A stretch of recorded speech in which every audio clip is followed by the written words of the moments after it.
ટ્વિશા છે એ પૂજા કરવા બેસી ગઈ છે. આજે છે ગૌરી વ્રતનો 3જો દિવસ.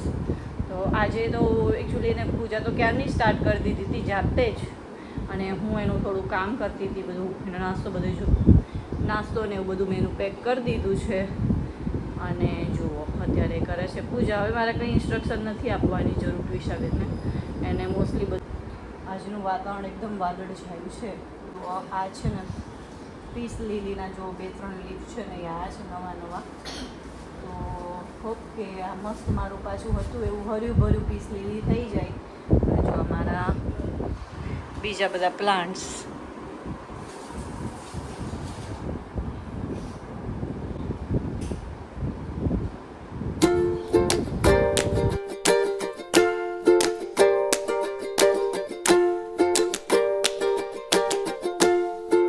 ટ્વિશાની પૂજા છે, તો પૂજા સરસ મજાની થઈ ગઈ છે. હવે ડ્રાય ફ્રૂટને કેળું ખાશે. એક કેળું ખાવાનું બેટા. અત્યારે ડ્રાય ફ્રૂટ અને કેળું ખાઈને જશે સ્કૂલે. સવારનો નજારો આજનો કે પ્લાન્ટ અહીંયા બધા કબૂતર બેઠા હતા અને જો બધું પાડી દીધું છે. એટલે હવે ટાઈમ આવ્યો છે પાછા આ પડદા ખોલી દેવાનો.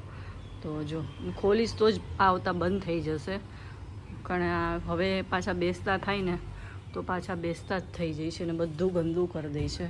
આ પાછા ગોઠવી દીધા છે. નો હોપ કે હવે આવે નહીં કબૂતર. તો હે ગાઈસ, જય શ્રી કૃષ્ણ, હર હર મહાદેવ, જય Parshuram. Welcome back to my blog છે શ્વેતા રાવલ વ્લોગ્સ. તો જુઓ આવી ગઈ છું ગેલેરીમાં. ટ્વિશુ જતી રહી છે સ્કૂલે અને ચેતન પણ જતા રહ્યા છે ઓફિસ. અને જો હું આજનું વેધર જોતી હતી કેવું મસ્ત છે, જો બતાવું તમને. જુઓ, અને જો અહીંયા છે ને દેખાય છે કે તમને ખબર નહીં અહીં દેખાય છે કે નહીં, પણ અહીંયા છે ને જો માળો બાંધ્યો છે કાબરે. જો અહીંયા છે ને માળો બાંધ્યો છે જુઓ. અને આ બધું ખરીને અહીંયા પડ્યું છે જો આ બધી વસ્તુ. તો હમણાં બધું મારે હટાવવાનું છે. તો બહુ ગંદુ કરી દીધું છે. આ બર્ડ્સનું મારે શું કરવું ખબર નહીં પડતી. મને જાળી લગાવી નથી ગમતી. એકચ્યુઅલી ઇનવિઝિબલ ગ્રીલ લગાવવાનું જરાય મન નથી થતું.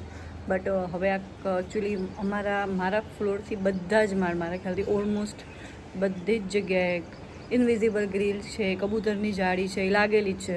મારી ઘરે જ એવું છે, મારે ને મારા બાજુમાં કિંજલબેન રહી છે, અમારા બેયની ઘરે એવું છે કે જાળી નથી લાગેલી. એટલે હવે ઘૂમી ફીરીને અમારા ઘરમાં જ આવી જાય છે કબૂતર છે, બર્ડ્સ છે, અને સાવ બહુ પછી ગંદુ કરી જાય છે. જોઈએ હવે કંઈક ઉપાય તો કરવો જ પડશે. Let's see. જો કેટલો સરસ વરસાદ આવે છે, ધોધમાર. કપડાં સૂક્યા હતા મેં 80% જે કપડાં મસ્ત સુકાઈ ગયા છે, પછી લેવા પડ્યા અંદર. તો જો વરસાદ કેટલો સરસ આવે છે. જો માટીની મસ્ત સ્મેલ આવવા માંડી છે, ઠંડક થઈ ગઈ છે વાતાવરણમાં. જો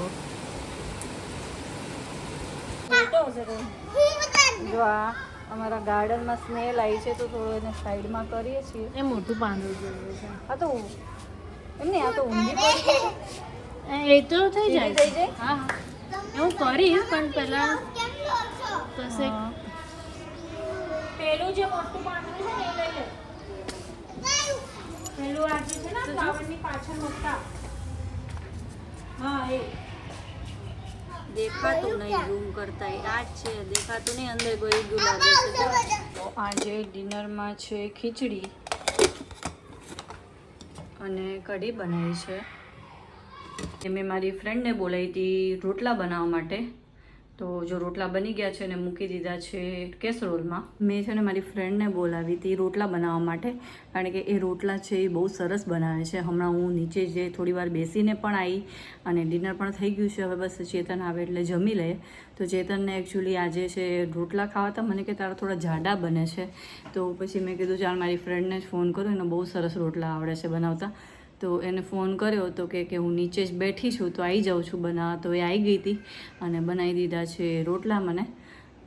તો બસ ચેતન આવે એટલે જમી લઈએ. ગાઈસ બસ ડિનર કરી લીધું છે અમે. ચેતન થોડું એનું વર્ક કરે છે. બસ ટ્વિશા હવે થોડું એનું હોમવર્ક કરે છે. એટલે ટ્વિશાને કાલે હિન્દીની એક્ઝામ છે, તો હિન્દીનું એ થોડું રીડ કરે છે. અને બસ હવે થોડીક વાર ભણી લે તો કે મારે ઊનો રમવું છે, થોડી વાર મારી જોડે ઊનો રમશો. તો હું ને ચેતન એની જોડે ઊનો રમશું. અને બસ આ વ્લોગને હું અહીંયા જ એન્ડ કરું છું. જો તમને અમારા વિડીયો ગમતા હોય તો લાઈક કરો, શેર કરો અને મારી ચેનલને પણ સબસ્ક્રાઈબ કરી દેજો. તો ચલો મળીએ નેક્સ્ટ વ્લોગમાં. બાય.